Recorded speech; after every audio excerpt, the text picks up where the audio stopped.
کریں وہ شان والا رسول جو ابو جہل کے ہاتھوں کی کنکریوں کو کلمہ پڑھا دیتا ہے، وہ شان والا رسول جو درختوں کو اپنے پاس بلا لیتا ہے، وہ شان والا رسول جو درختوں کو اپنے پاس سے بھجا دیتا ہے۔ لوگ حیران رہتے ہیں اللہ اکبر یہ کیسا ہے، اس کی شان کیا ہے؟ لیکن جب حضرت بلال کہتے ہیں حی علی الصلاۃ، حی علی الصلاۃ، آؤ نماز کی طرف، تو وہ شان والا رسول جس کی طرح کوئی نہیں، وہ کسی کی طرح نہیں، وہ وضو بنا کر آتے ہیں اور آ کر کے نماز شروع کرتے ہیں اور سر سجدے میں رکھ دیتے ہیں، تو انسان حیران ہو کر سوچتا ہے جب جھکنے والا اتنا بڑا ہے تو جس کے آگے جھک رہا ہے اس خدا کی شان کا عالم کیا؟ دن ہے یا مہر سمام،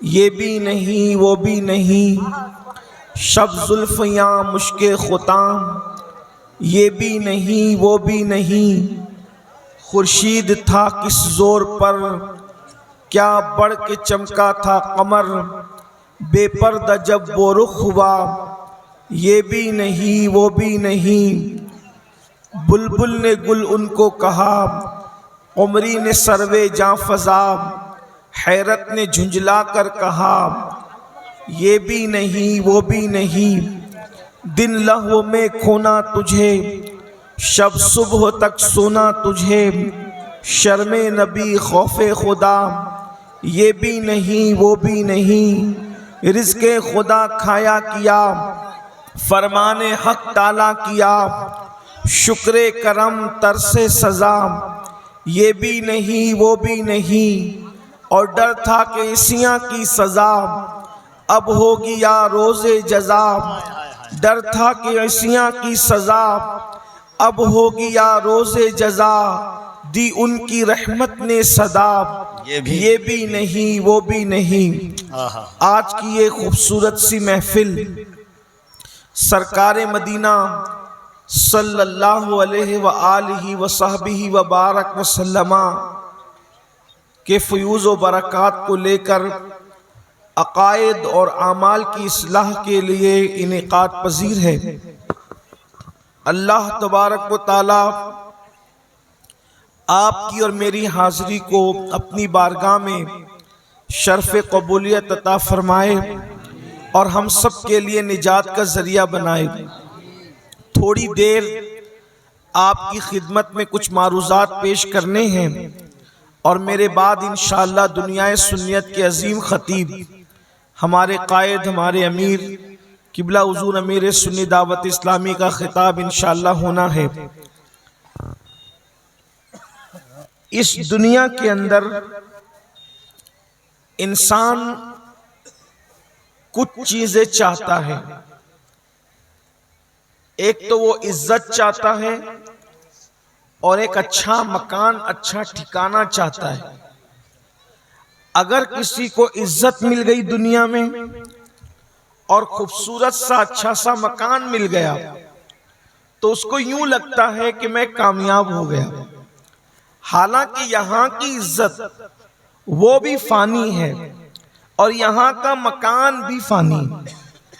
آپ کتنا ہی اچھا مکان بنا لیں، خوبصورت مکان بنا لیں، لیکن ایک دن اس مکان کو چھوڑ کر کے جانا ہے۔ اور یہاں کتنی عزت کما لیں، بڑے بڑے عزت والے، بڑے بڑے خطیب عزت والے، بڑے بڑے شیوخ عزت والے، بڑے بڑے نعت خوان عزت والے، بڑے بڑے قوال عزت والے، بڑے بڑے گانا گانے والے جنہیں لوگ بہت عزت والا سمجھتے، جب وہ مرتے ہیں تو پھر بہت سے لوگ ایسے ہوتے ہیں کہ جو ان کی قبر پر کوئی فاتحہ پڑھنے والا بھی نہیں ہوتا، جن کے نام کے نعرے لگتے ہیں، بلکہ مرنے کی تو بات جانے دیجئے، بے شمار ایسے لوگ ہوتے ہیں صرف بیمار پڑ جائیں اور وہ اپنے فن سے اپنی فیلڈ سے دور ہو جائیں تو بھی لوگ ان کو بھول جاتے ہیں، فراموش کر دیتے ہیں۔ یہ دنیا کی عزت ہے جس کے لیے انسان مارا مارا پھرتا ہے، کوشش کرتا ہے، دنیا کا مکان ہے، دنیا کی روزی روٹی ہے، اس کے لیے انسان رات و دن محنت کرتا ہے، کوششیں کرتا ہے، کاوشیں کرتا ہے۔ عزت کے لیے کوشش کرنا بھی چاہیے، مکان کے لیے کوشش کرنا بھی چاہیے، روزی روٹی کے لیے کوشش کرنا بھی چاہیے، سب اپنی جگہ ہے۔ لیکن میرے بھائیوں، آج ایک ایسا نسخہ لے کر ہم آپ کی بارگاہ میں آئے ہیں کہ آپ اگر اس پر عمل کر لیں تو انشاءاللہ آپ کو صرف دنیا میں نہیں، دنیا میں تو عزت ملے گی ہی ملے گی، لیکن اللہ آخرت میں بھی آپ کو عزت عطا فرمائے گا، اور اللہ آپ کو جنت میں داخل کرنے کا وعدہ فرما رہا ہے۔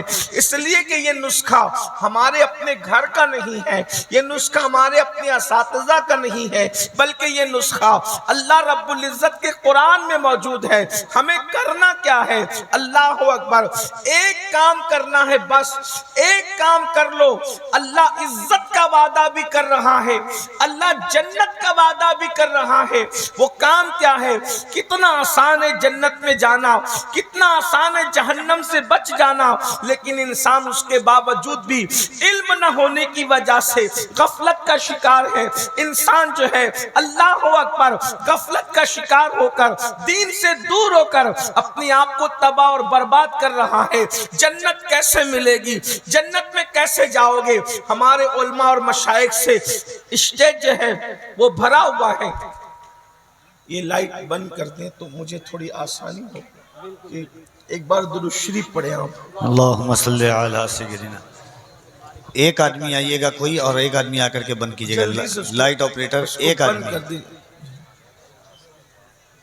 ایک بار بلند آواز سب درود شریف پڑھیں۔ اللہم صلی علی سیدنا مولانا محمد وعلی آل سیدنا مولانا محمد۔ الجود والکرم بلند آواز سے پڑھیں۔ وبارک وسلم صلاۃ و سلام۔ اللہم اور جنت جو ہے آخرت میں خوبصورت ٹھکانہ ہے۔ جنت میں اللہ کا دیدار ہونا ہے، جنت میں رسول اللہ کا دیدار ہونا ہے، جنت میں اولیاء کرام کا دیدار ہونا ہے، جنت میں انبیاء کرام کا دیدار ہونا ہے۔ اور جو جنت میں چلا گیا اس کو کبھی موت نہیں آئے گی۔ جو ایک مرتبہ جنت میں چلا گیا پھر وہ جنت سے کبھی نکالا نہیں جائے گا۔ جو جنت کے اندر داخل ہو گیا اِلَّا قِيلًا سَلَامًا سَلَامًا، اس پر سلامتی ہی سلامتی ہے۔ جو جنت میں داخل ہوا اللہ اس کو سلام فرمائے گا، فرشتے اس کو سلام کریں گے۔ لیکن جنت ہے کتنی سستی، ایک ہی کام کرنا ہے۔ قرآن کہہ رہا ہے بڑی معذرت کے ساتھ، جنت میں جانے کے جو نسخے تم نے اپنی طبیعتوں سے خود ایجاد کر رکھے ہیں اس سے جنت نہیں ملے گی۔ جنت اللہ رب العزت کے بتائے ہوئے طریقے پر ملے گی۔ کیسے جنت ملے گی؟ تو قرآن ایک ہی نسخہ عطا کرتا ہے۔ اللہ ارشاد فرماتا ہے ان تجتنبوا کبائر ما تنہون عنہ، اگر تم اپنے آپ کو بچا لو گناہ کبیرہ سے، بڑے گناہوں سے، اگر تم اپنے آپ کو بچا لو اور تم بڑے گناہوں سے بچ جاؤ تو اب اللہ رب العزت فرما رہا ہے کبیرہ گناہوں سے، بڑے گناہوں سے بچو گے تو اللہ پاک ارشاد فرماتا ہے وَنُكَفِّرْ عَنْكُمْ سَيِّئَاتِكُمْ، تو جو تمہارے دوسرے گناہ بڑے گناہوں کے علاوہ جو چھوٹے گناہ ہیں اللہ یوں ہی اس کو معاف کر دے گا، اللہ رب العزت اس کو بخش دے گا۔ وَنُدْخِلْكُمْ مُدْخَلًا كَرِيمًا، اور اللہ تمہیں عزت کی جگہ جس کو جنت کہتے ہیں اس جنت میں اللہ تم کو داخل فرما دے۔ سبحان اللہ، سبحان اللہ۔ بڑے گناہوں سے بچو، گناہ کبیرہ سے بچو، اللہ چھوٹے گناہوں کو معاف کر کے عزت کے ٹھکانے میں تمہیں داخل کرے گا، جنت میں داخل داخل فرمائے گا۔ اب بڑے گناہ کیا ہے یاد رکھیں، بعض لوگوں نے کہا 7 بڑے گناہ ہیں، بعض لوگوں نے کہا 10 بڑے گناہ ہیں، بعض لوگوں نے کہا 70 بڑے گناہ ہیں، بعض لوگوں نے کہا 700 بڑے گناہ ہیں۔ اللہ اکبر۔ لیکن ایک بات میں آپ سے کہہ دوں، مجھے ایک بات بڑی خوبصورت لگتی ہے، سیدنا مولائے کائنات کرم اللہ تعالی وجہ الکریم کی آپ ارشاد فرماتے ہیں چھوٹے بڑے گناہ کی بات چھوڑ، بات یہ ہے کہ تو نافرمانی کس کی کر رہا ہے۔ اللہ اکبر۔ تو اتنے بڑے رب کی نافرمانی کر رہا ہے، اگر گناہ چھوٹا بھی ہو تو اللہ اکبر وہ گویا کہ بڑے رب کی نافرمانی ہے۔ اللہ اللہ، میرے آقا صلی اللہ علیہ وآلہ وسلم کے دیوانوں اور سیدنا فاروق اعظم رضی اللہ تعالیٰ عنہ ارشاد فرماتے ہیں کہ گناہ کوئی بھی ہو، مجھے تو اتنا سمجھتا ہے انسان کوئی بھی گناہ کرے اس سے رسول اللہ کا دل دکھتا ہے، آقا کے دل کو تکلیف پہنچتی ہے۔ اللہ اکبر۔ آج ہم گناہوں کے اندر ڈوبے چلے جا رہے ہیں، اب ہم گناہوں کے نتیجے پر نظر نہیں رکھتے، گناہوں کے انجام پر نظر نہیں رکھتے۔ حیرت کی بات یہ ہے اگر ہاتھ میں چھری ہو تو انسان چھری کو سنبھال کر کے اس سے پھل کاٹتا ہے کہ میرا ہاتھ نہ کٹ جائے، سامنے آگ جل رہی ہو اس سے اپنے آپ کو بچانے کی کوشش کرتا ہے۔ نادان انسان، اگر چھری سے ہاتھ کٹے گا تکلیف ضرور ہوگی لیکن تو ہمیشہ کے لیے برباد نہیں ہوگا۔ دنیا کی آگ کی چنگاری اگر تیرے جسم پر آ گئی چھالا تو آئے گا لیکن تو ہمیشہ کے لیے برباد نہیں ہوگا، مگر یہ گناہ تجھے اور تیری نسلوں کو برباد کر رہے ہیں۔ آؤ حدیث رسول سنو، اپنے بچوں کے مستقبل کو تباہ کرنے والوں، ماں باپ کے گناہ بچوں کو تباہی کے دہانے پر لے جاتے ہیں، بچوں کو بربادی کے دہانے پہ لے جاتے ہیں۔ او ماں باپ، تم کیسے ماں باپ ہو؟ اپنے بچوں کی دنیا کی راحت کے لیے اپنا وطن چھوڑ کر کوئی کلکتہ کاروبار کے لیے جا رہا ہے، کوئی دلی کاروبار کے لیے جا رہا ہے، کوئی ممبئی کاروبار کے لیے جا رہا ہے۔ بتاؤ وطن چھوڑ کر کے بے وطن در در بھٹکنے والوں کیوں بھٹک رہے ہو؟ اسی لیے نا کہ تمہارے بچوں کا مستقبل اچھا ہو جائے، تمہارے بچوں کا مستقبل بہتر ہو جائے۔ مگر سنو، اگر تم نے دولت جمع کر لی تو بچوں کا مستقبل بہتر نہیں ہوگا اس سے، کیونکہ اللہ پاک ارشاد فرما رہا ہے، دل کے کانوں سے حدیث سننا، پوری تقریر یاد رہے نہ یاد رہے یہ حدیث دل پر لکھ کر لے جانا۔ اللہ رب العزت خود فرماتا ہے، حدیث قدسی ہے کہ جب بندہ میری اطاعت کرتا ہے، میری فرما برداری کرتا ہے، یعنی نیک عمل کرتا ہے، اللہ فرماتا ہے میں اس سے راضی ہو جاتا ہوں اور اس کو برکت عطا کرتا ہوں، اور اللہ کی برکت کبھی ختم ہونے والی نہیں ہے۔ برکت کیسے ملے گی؟ تعویذات سے نہیں۔ برکت کیسے ملے گی؟ صرف کسی کا چہرہ دیکھنے سے نہیں۔ برکت کیسے ملے گی؟ صرف بزرگوں کے ہاتھ چومنے سے نہیں۔ اللہ فرما رہا ہے، اس کا مطلب یہ نہیں کہ میں آپ کو منع کرنے آیا کہ بزرگوں کے ہاتھ نہ چومو، ایسی بات نہیں۔ چومو، تعویذات بھی لو، بزرگوں کی زیارت بھی کرو، لیکن اصل برکت کہاں سے ملے گی؟ اللہ فرما رہا ہے جب تم میری فرما برداری کر کے مجھے راضی کرتے ہو، اللہ اللہ، جب تم میری فرما برداری کر کے تم مجھے راضی کرتے ہو تو میں تمہیں نہ ختم ہونے والی برکت عطا کرتا ہوں۔ سبحان اللہ، کبھی ختم نہیں ہوگی برکت، نسلوں تک باقی رہے گی، صدیوں تک باقی رہے گی۔ اور پھر دوسرا رخ سنو، پھر اللہ فرماتا ہے جب کوئی میری نافرمانی کرتا ہے اور جب کوئی گناہ کرتا ہے تو میں اس سے ناراض ہو جاتا ہوں۔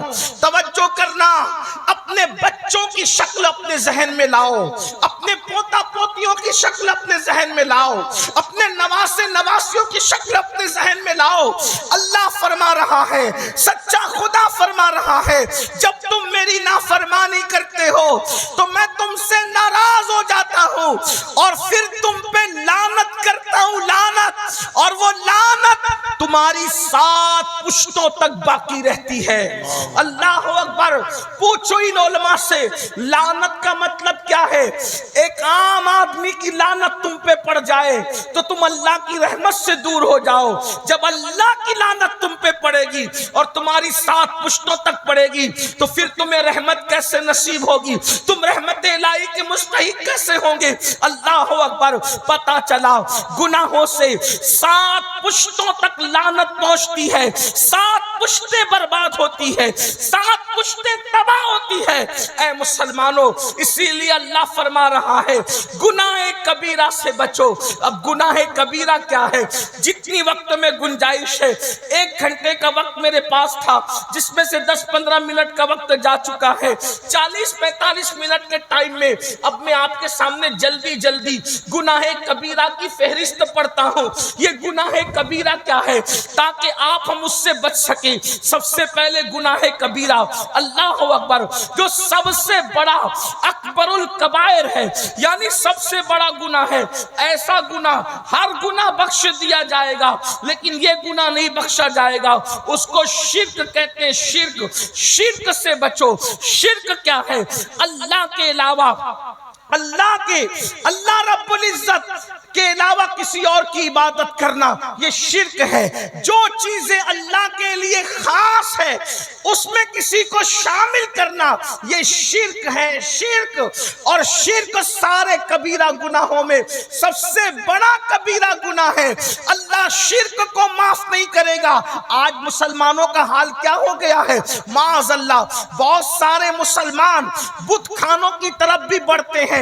فلموں میں دیکھ کر کے، سیریلوں میں دیکھ کر کے ایمان لوگوں کا کمزور ہو رہا ہے۔ چلو مسجد میں بات نہیں بنتی تو پھر بت خانوں کی طرف بھی چلو۔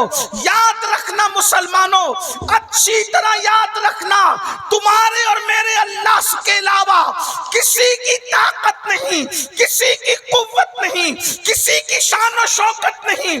ارے نادان، اپنے اللہ کی طاقت کا اندازہ لگا کہ اپنے اللہ کی شان کیا ہے، جس کو تو وحدہ لا شریک مانتا ہے، جس کو تو الہ مانتا ہے، اس کی شان کیا ہے؟ پتا اس کی شان تجھے؟ اللہ اکبر۔ محمد الرسول اللہ کو اس نے پیدا کیا ہے، اس نے بنایا ہے۔ محمد الرسول اللہ کو اس نے بنایا ہے۔ اب بتاؤ وہ محمد کیا ہے؟ روح فدا صلی اللہ علیہ وآلہ وسلم اگر اشارہ کریں تو چاند ٹکڑے ہو جائیں، اشارہ کریں تو سورج پلٹ کر آ جائیں، اشارہ کریں تو جابر کے مردہ بچوں میں جان پیدا ہو جائے، بکری کھا کر اس پہ ہاتھ رکھ کر دعا کریں تو اللہ بکری کو کھڑا کر دے۔ حضرت قتادہ کی آنکھ اگر باہر آ جائے، اپنا لعاب لگا کر کے قتادہ کی آنکھ رکھ دے تو پہلے سے زیادہ قتادہ کی آنکھ روشن ہو جائے۔ کھاری کنویں کے اندر اگر اپنا لعاب ڈال دے تو کھاری کنویں میٹھے ہو جائیں، سوکھے کنویں میں اپنا لعاب ڈال دے تو سوکھے کنویں پانی سے بھر جائیں۔ اللہ اکبر۔ میرے آقا کی شان یہ ہے، لوگ حضور کا حسن دیکھ کر کے پکار اٹھے کہ ان جیسا کوئی ہو نہیں سکتا۔ ان کا حال یہ ہے، رستہ چلے تو پتھر پر نشانے قدم پڑتے ہیں، تو پتھر پر نشانے قدم ظاہر ہوتے ہیں، اور مٹی پہ پیر رکھتے ہیں تو مٹی پہ قدم کا نشان نہیں پڑتا۔ وہ چلتے ہیں تو بادل سایہ کرتا ہے، وہ چلتے ہیں ان کے بدن پر مکھی نہیں بیٹھتی، وہ چلتے ہیں تو سفر کا گرد و غبار بھی ان کے چہرے کو چھپا نہیں سکتا۔ اللہ اکبر۔ ان کے کپڑے میلے نہیں ہوتے، ان کے جسم پر مکھی نہیں بیٹھتی، ان کے پسینے سے مشک کی خوشبو آتی ہے، زمین پر ان کا سایہ نہیں پڑتا۔ اللہ اکبر۔ جو دیکھتا ہے چہرہ دیکھ کر مسلمان ہونے پہ مجبور ہو جاتا ہے۔ تکبیر، دونوں ہاتھوں کو اٹھا کر نعرہ تکبیر، نعرہ رسالت، عظمت مصطفیٰ، شان مصطفیٰ، رفعت مصطفیٰ، شریعت مصطفیٰ، رفعت مصطفیٰ۔ اپنے اللہ کی شان کو پہچانو۔ محمد الرسول اللہ جیسی ہستی اس کا بندہ ہے۔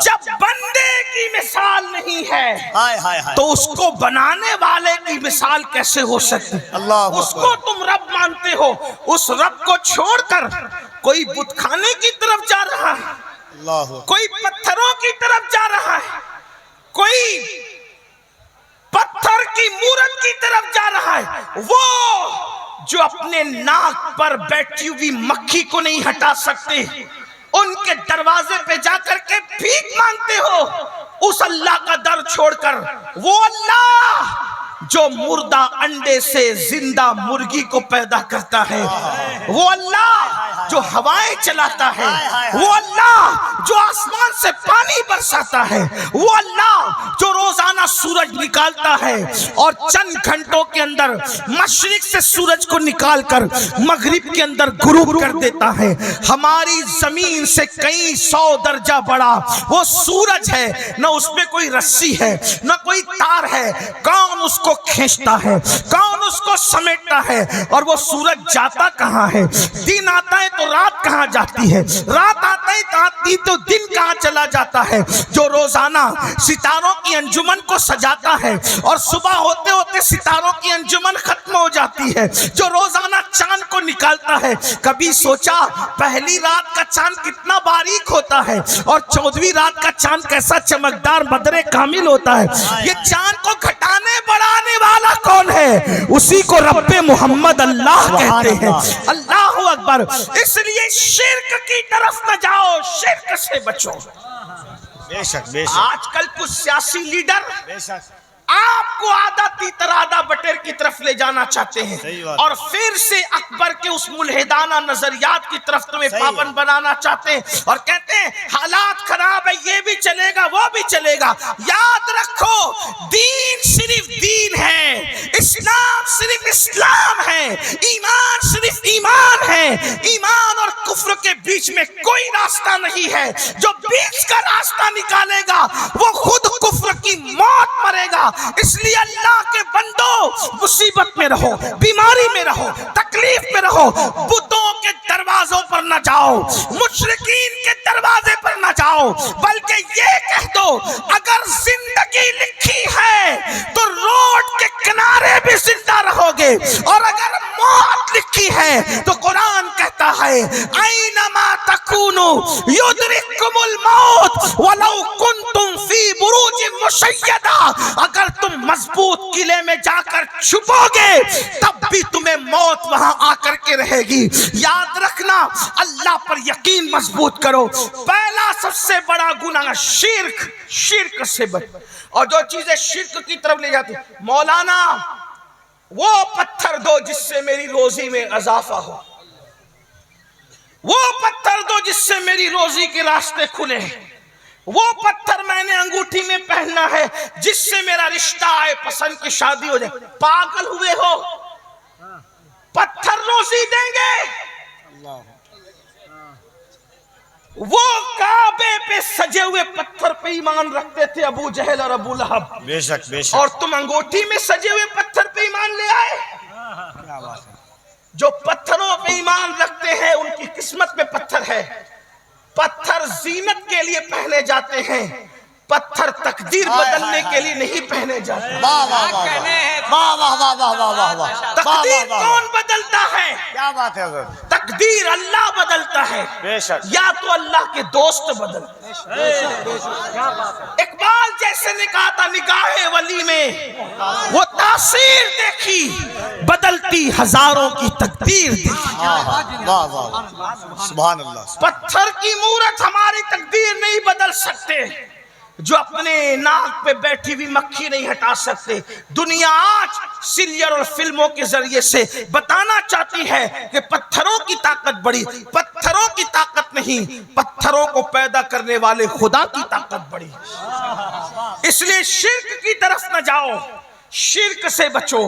پہلا گناہ۔ نمبر 2، بڑے گناہوں میں نمبر 2، نمازوں کو ترک کرنا۔ یہ بہت بڑا گناہ ہے۔ آج میری قوم کو نماز کے لیے وقت نہیں۔ میں بہت لمبی تقریر میں نے پہلی کہا نہیں کرنا، بہت مختصر میں اپنی گفتگو کو سمیٹنا ہے، لیکن میری قوم کے جوانوں، آج میری بہنوں آج ہمارے پاس اللہ کے لیے دینے کو ٹائم نہیں. آپ مجھے بتائیں فلسطین کے حال پہ رو رہے ہو, بیت المقدس کے حال پہ رو رہے ہو, دنیا کے حالات پہ رو رہے ہو, کیوں رو رہے ہو؟ آپ کے پاس اللہ کو دینے کے لیے ٹائم نہیں, بے وفا انسانوں کے لیے ٹائم ہے, غداروں کے لیے ٹائم ہے, بے وفاؤں کے لیے ٹائم ہے, مجرموں کے لیے ٹائم ہے. اللہ کے لیے جس نے وفا پیدا کیا اس کے لیے ٹائم نہیں. یہ جو دوست تمہارے ہیں, دوست جنہیں آپ بہت منہ بھر کے دوست کہتے ہو, پہلی بات تو میں سمجھتا ہوں کہ دوست تو ملیں گے کتنے. ایک بات سچی سچی کہوں, امام حسین کو کروڑوں میں چند کے سوا دوست نہ ملے تو تجھے کیا دوست ملیں گے؟ آج کی دوستی تو چائے کے لیے ہے, آج کی دوستی تو کھان پان کے لیے ہے, آج کی دوستی تو دولت اور جائیداد کی بنیاد پر ہے. دوست ہوتے کہاں ہے؟ ارے نادان, اللہ نے اپنی پوری مخلوق میں کتنوں کو دوست بنایا, ذرا وہ تو دیکھ. اربوں خربوں میں کتنے دوست بنے وہ تو دیکھ. جب اللہ کے دوست اتنے محدود ہے تو تیرے دوست کتنے ہوں گے؟ مخلوق اللہ کی سب ہے, بندے سب ہیں, لیکن اللہ نے سب کو دوست نہیں بنایا بلکہ وہ اپنے دوستوں کی ڈیفینیشن بیان کرتا ہے. الا ان اولیاء اللہ لا خوف علیہم ولا هم یحزنون. آگاہ ہو جاؤ, جو اللہ کے دوست ہیں نہ انہیں خوف ہے نہ غم ہے. اب اللہ فرماتا ہے اللہ کے دوست کون ہیں؟ الذین آمنوا وکانوا یتقون. اللہ کے دوست وہی لوگ ہیں جو ایمان لاتے ہیں اور اللہ سے ڈرتے ہیں, پرہیزگاری اختیار کرتے ہیں. لہم البشری فی الحیات الدنیا و فی الاخرہ. ان کے لیے بشارت دنیا میں بھی ہے اور آخرت میں بھی ان کے لیے بشارت ہے.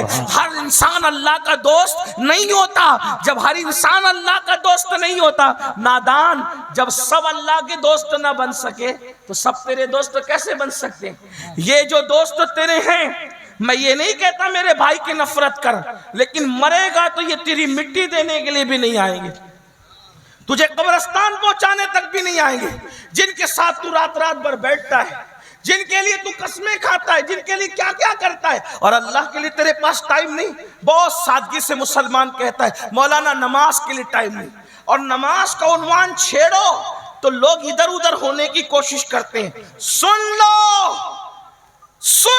نماز کیا ہے. اللہ کے رسول صلی اللہ علیہ وآلہ وسلم فرماتے ہیں جس کی نماز نہیں اس کا دین نہیں. پھر سنو, مسجدوں کو ویران کرنے والوں, میری بات نہیں. اگر میں کہوں گا تو کہیں گے مولوی کہہ گیا. نہیں, مولوی نہیں, مولا کہہ رہا ہے. مولا مصطفیٰ جانب, مولا کائنات کا مولا کہہ رہا ہے. مولا کائنات کا مولا کہہ رہا ہے. اللہ کے رسول فرمانے جس کی نماز نہیں اس کا دین نہیں. سیدنا فاروق اعظم رضی اللہ تبارک و تعالیٰ کو جب زخمی کر دیا گیا, جسم سے خون نکلتا رہتا, بے ہوشی کی کیفیت رہتی, جب ہوش میں آتی اور نماز کا وقت بتایا جاتا فوراً نماز پڑھتے. لوگ کہتے خون رستا ہے پورے جسم سے.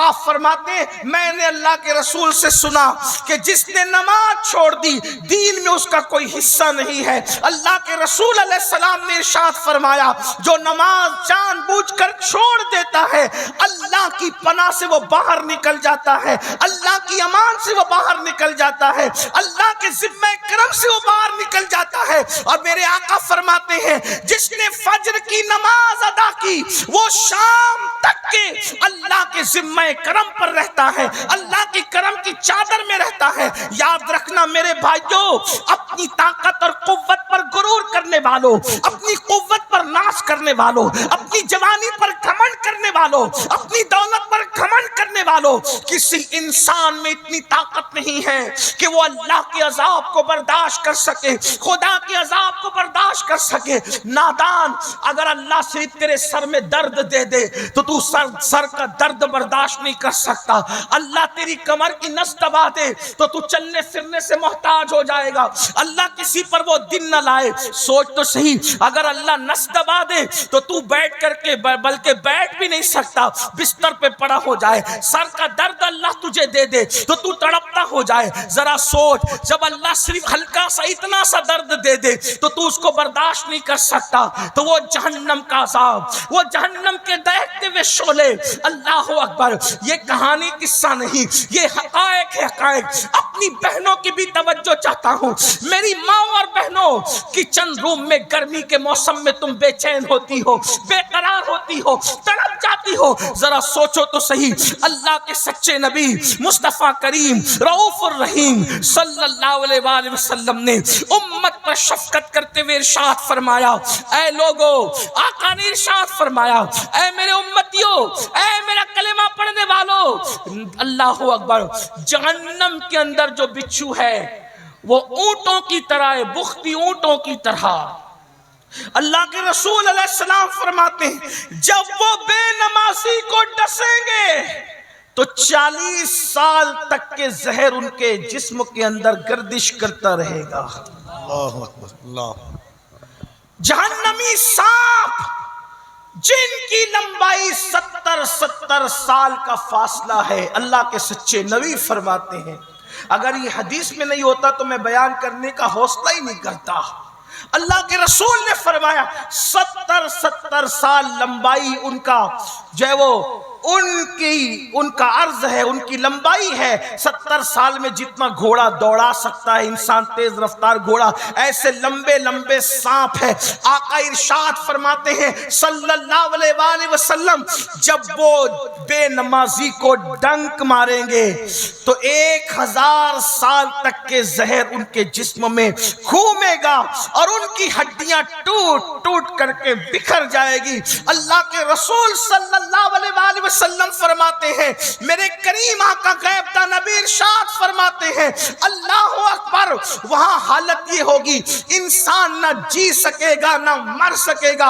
اس وقت انسان اللہ کی بارگاہ میں منتیں کرے گا، مولا مجھے دنیا میں جا کر کے صرف 2 رکعت نماز پڑھنے کا موقع دے دے، میں صرف 2 رکعت نماز پڑھ لوں۔ اس وقت ارشاد ہوگا، بندے اللہ نے تجھے زندگی دی تھی، تجھے وقت دیا تھا، تجھے ٹائم دیا تھا، لیکن تو نے اس کو ضائع کر دیا، برباد کر دیا۔ میری ماں، میری بہنوں، میرے بھائیوں، کب تک اللہ سے غفلت کرو گے، خدا کی عبادت سے غفلت کرو گے؟ کب تک دنیا داری میں ڈوبے رہو گے؟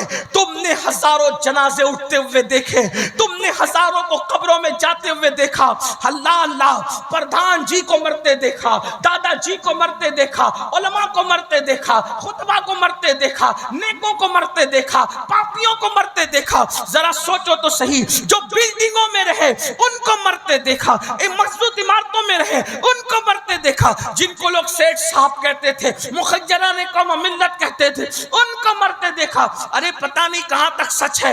ہم نے تو ایک قبر ایسی دیکھی جس پر کوئی فاتحہ پڑھنے والا نہیں، لوگوں نے بتایا برج خلیفہ بنانے والے کی قبر ہے جس پر کوئی فاتحہ پڑھنے والا نہیں۔ اگر وہ قبر ہو نہ ہو، ہم تو یہ جانتے ہیں جس نے تاج محل بنایا، لوگ پورا تاج محل گھوم کر چلے جاتے ہیں۔ مسلمانوں، کس بلا کی میں سے ہے سرشار ہم، دولت پر گھمنڈ کر کے میرے اللہ کو بھولنے والوں، جوانی پہ ناز کر کے خدا کو بھولنے والوں، ذرا جا کر کے دیکھو، پورا تاج محل ہزاروں لوگ جا کر کے گھوم آتے ہیں۔ کسی کو توفیق ہوتی ہے ممتاز اور شاہ جہاں پہ فاتحہ پڑھے۔ ممتاز کتنی نیک تھی یہ دوسرا مسئلہ ہے، شاہ جہاں کا تقوی کیا تھا یہ دوسرا عنوان ہے، لیکن میں حیران ہوں، اللہ اکبر، لوگ وہاں فاتحہ نہیں پڑھتے، فوٹو نکالتے، ویڈیو نکالتے، تصویر کشی کرتے، گلے میں ہاتھ ڈال کے دوستیوں کا اظہار کرتے، لیکن کوئی وہاں فاتحہ نہیں پڑھتا۔